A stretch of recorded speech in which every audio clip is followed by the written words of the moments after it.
안녕하세요. 꽃사슴TV입니다. 오늘은 명리심리학 양찬순 지음 출판사 다산북스입니다. 이 책의 저자 양찬순님은 정신건강의학과 신경과 전문의이시고요. 연세대학교 의과대학과 동대학원을 졸업하셨습니다. 서양의 정신의학만으로 인간을 이해하고 삶의 문제에 대한 해답을 찾는 데 한계를 느껴 명리학과 주역을 공부했고 성균관 대학원에서 주역과 정신의학을 접목한 논문으로 2번째 박사학위를 받았습니다. 대표 저서로는 나는 까칠하게 살기로 했다와 담백하게 산다는 것, 나는 외롭다고 아무나 만나지 않는다 등 다수가 있습니다. 이 책의 목차입니다. 이 책은 총 4장으로 구성되었습니다. 1장 명리학이 내게 가르쳐준 것들, 2장 정신의학과 명리학이 교차하는 지점, 3장 당신과 내가 우리가 되는 오행의 모든 것, 4장 내 앞에 놓인 삶이 궁금한 사람들에게. 오늘은 이 중에서 1장과 4장 리뷰하겠습니다. 정신과 의사인 나는 왜 운명을 탐구하는가? 30대 중반의 여성이 자신이 곧 죽을지도 모른다는 불안감으로 찾아왔다. 유명한 점집을 찾으니 그곳에서 그녀에게 2년 후에 죽는다고 했다는 것이다. 사업이 잘 안 되어 점을 보러 갔더니 아버지 탓이라고 하더라. 그러니 호적을 정리하고 갈라서야 할지 고민이라는 중년 남성. 아들 일이 잘 안 풀리는 게 며느리 때문인 것 같은데 자신이 나서서 이혼을 시켜야 할지 고민이라는 시어머니. 되는 일이 하나도 없는 것이 아내 탓이라고 하는데 역시 헤어져야 할지 고민이라는 남편. 딸을 너무 미워하는데 그 이유가 자신이 딸과 사주가 맞지 않아 한 집에 있으면 안 된다고 하더라는 엄마까지 사연도 다양했다. 그들에게 무조건 그런 이야기는 믿지 말라고 해서 문제가 해결되지는 않을 것이었다. 그러던 중 친하게 지내는 산부인과 의사를 우연히 만났는데 선배는 명리학을 공부해보라고 진지하게 권유했다. 그리고 시작한 명리학은 놀라운 경험을 안겨주었다. 사실 상담을 할수록 사람들은 자신의 문제를 점점 받아들이는 것을 힘들어한다. 분명 우울하다고 찾아왔지만 우울증이라고 하면 잘 받아들이지 못한다. 더구나 문제점을 지적받는 것 같은 상황에서는 더욱 받아들이기 힘겨워하는 경우가 많다. 정신의학적 결과와 연관해 설명할 때 명리학을 활용하면 더욱 잘 받아들인다. 사람들이 두 분야를 종합해 내린 분석을 더 잘 받아들이는 이유는 첫째, 정신의학적으로 자신을 아는 것보다 주역과 명리학으로 아는 것이 덜 아프기 때문이다. 당신은 명리학적으로도 세상이 내 중심으로 돌아야 한다고 생각하는 경향이 매우 강하다라는 말로 성격의 특성을 설명해주면 쉽게 받아들인다. 둘째, 누구나 자신에 대해 좀 더 통합적인 이미지를 가질 수 있기 때문이다. 정신의학으로 자신의 특성을 알아가는 과정이 건물의 설계 도면이라면 명리학은 입체 도면에 해당한다고 생각한다. 셋째, 명리학과 정신의학을 접목할 때 나의 인간관계 패턴에 대해 좀 더 다른 관점을 가질 수 있기 때문이다. 넷째, 명리학적 분석을 통하면 내가 타고난 잠재력을 좀 더 잘 알 수 있기 때문이 아닌가 한다. 우리가 소중한 존재로서 자신이 원하는 삶을 살기 위해서는 내가 어떤 사람인지, 내 마음이 어떻게 움직이는지를 세심하게 알아야만 한다. 그에 대한 해답을 가지고 있는 것이 정신의학이다. 그리고 두 학문의 궁극적인 핵심은 진심으로 나를 알고 나를 사랑할 때 세상은 내가 그동안 보지 못한 것을 보여준다는 것이다. 소중한 존재로서 나의 근원을 찾는 일. 태어난 이상 죽는 날까지 나와 함께하는 날이 있다면 그건 생일뿐이다. 이 세상은 나와 함께 생겨나서 나와 함께 사라지는 것이기 때문이다. 장자는 하늘과 땅은 나와 함께 생겨났다라는 말을 남겼다. 맹자도 만물이 내 안에 깃들여 있다라고 했다. 세상에 존재하는 모든 것은 결국 인간이 자기 필요에 의해서 만들어낸 것이다. 50년을 살고 보니 49년이 후회더라. 삶에서 가장 힘든 것이 무엇인가? 바로 나에게 일어난 일을 받아들이지 못하는 것이다. 하지만 아무리 후회해도 이미 일어난 일이라는 것을 받아들이는 순간 그 고통을 이겨낼 수 있는 힘이 생긴다. 흔히 바다는 메워도 인간의 욕심은 못 채운다고 인생사 여러 문제는 바로 욕심과 기대치 때문에 생겨난다. 결국 삶은 결핍에서 시작한다는 것을 이해하고 나의 관점을 바꿔 있는 그대로를 수용하는 것.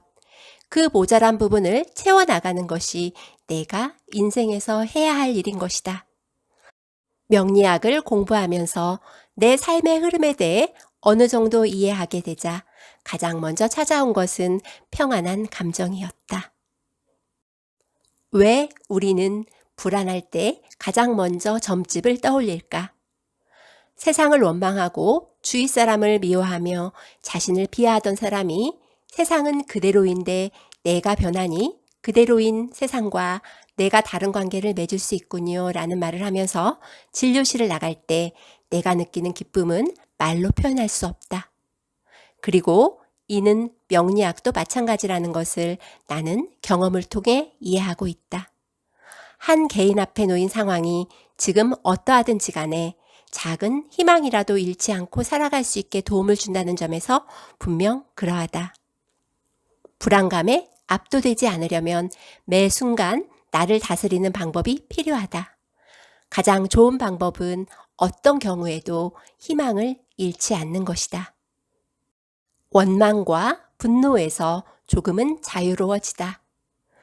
나는 명리학을 공부하면서 예전에 비해 원망이나 분노에서 어느 정도 자유로워질 수 있었다. 나는 평소에 좋은 일은 말해주지만 나쁜 일은 말해주지 않는 것을 원칙으로 하고 있다. 내가 살아보니 안다고 해서 그것을 피해갈 방법은 없다는 것을 경험했기 때문이다. 피할 수도 없는 것을 일찍 알게 되면 오히려 예기 불안으로 더 좋지 않은 결과만 초래할 가능성도 있다. 정신의학적으로 그 사람의 정신적 건강함을 아는 요소 중에는 책임감과 자기 수용의 요소가 크게 작용한다. 책임감이란 내 인생은 내가 선택하는 것이므로 그 결과도 오로지 내 책임이라는 마음이다. 한편 자기 수용이란 있는 그대로의 자신을 받아들이고 그 과정에서 장점을 살리되 단점을 보완하려고 노력하는 자세를 말한다.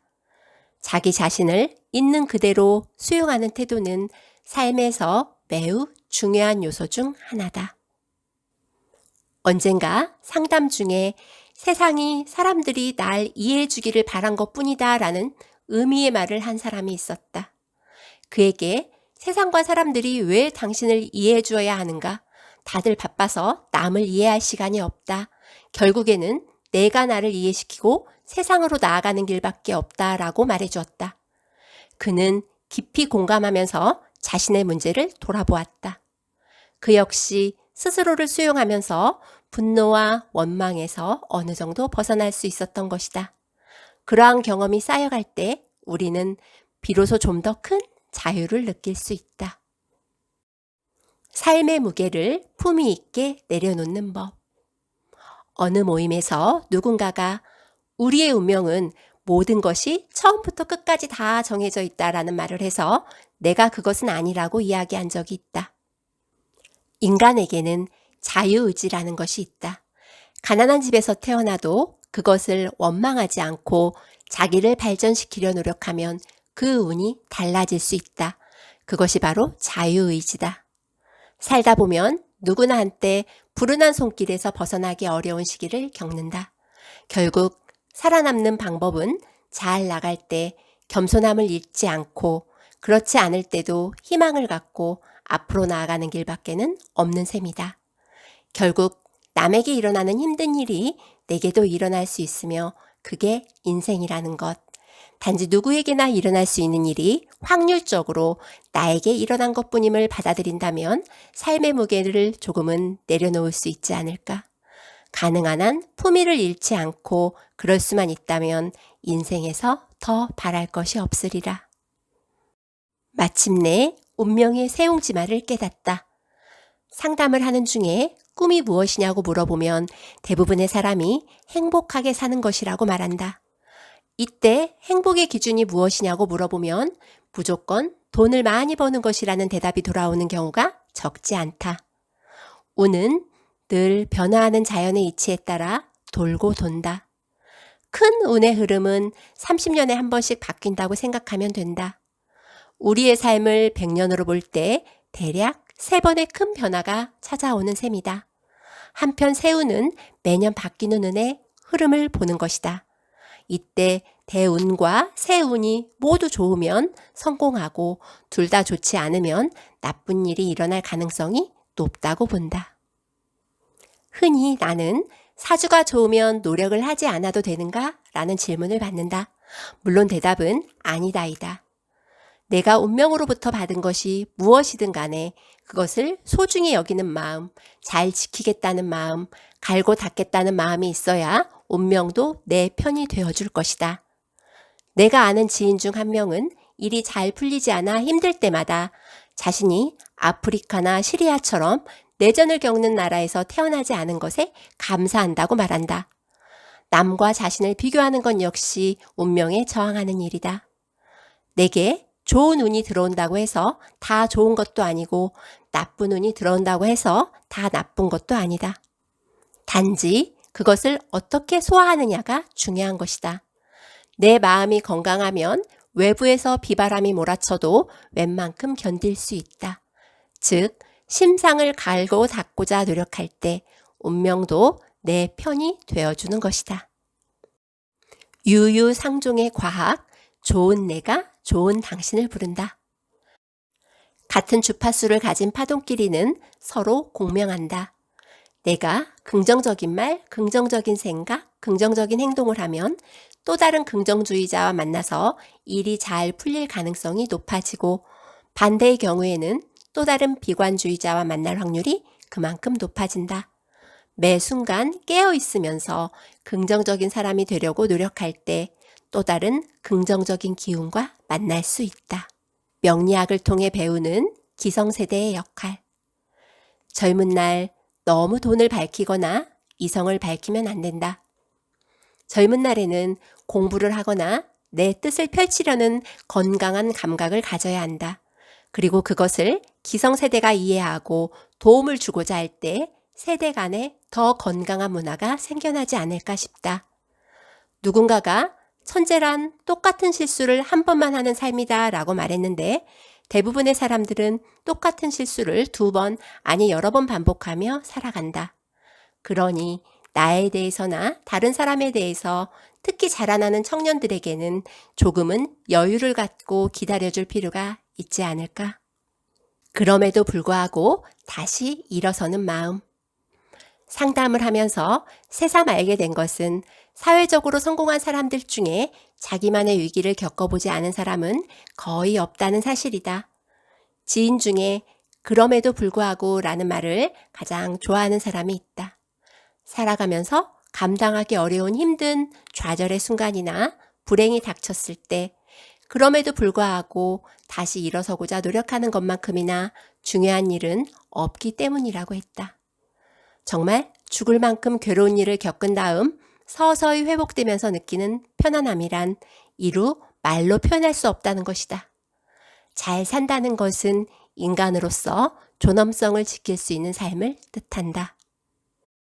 세상은 그대로인데 내가 달라지니 세상이 달리 보이더라. 그리고 그렇게 살아가는 내가 정말 대견스럽다. 정신의학이 누군가의 마음에 일어나는 치열한 갈등을 풀어나가는 과정을 담당한다면 명리학은 담담하게 위로와 희망을 전해주는 역할을 한다고 나는 생각한다.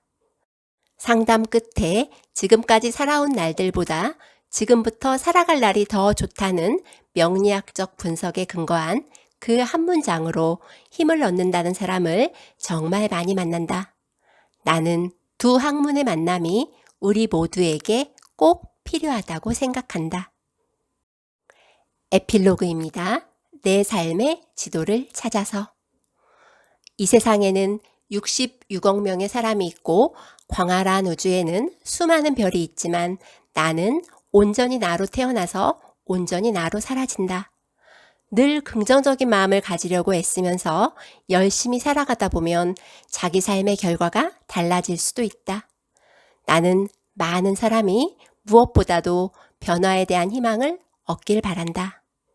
다른 사람들은 자기 식대로 말하라고 내버려 두라. 당신은 다만 자기의 길을 가라 라고 단테가 말한 것처럼 용기 있게 자기 삶의 여정을 당당하게 걸어갈 수 있기를 바랍니다. 오늘은 정신과 전문의 양창순 님이 지으신 사는 게 내 마음 같지 않을 때 명리심리학 들려드렸습니다. 동양의 운명학과 서양의 정신의학이 전하는 과학적인 통찰과 가장 완벽한 위로, 책 속에는 좋은 내용이 많으니 꼭 한번 읽어보세요. 이상 꽃사슴이었습니다. 감사합니다.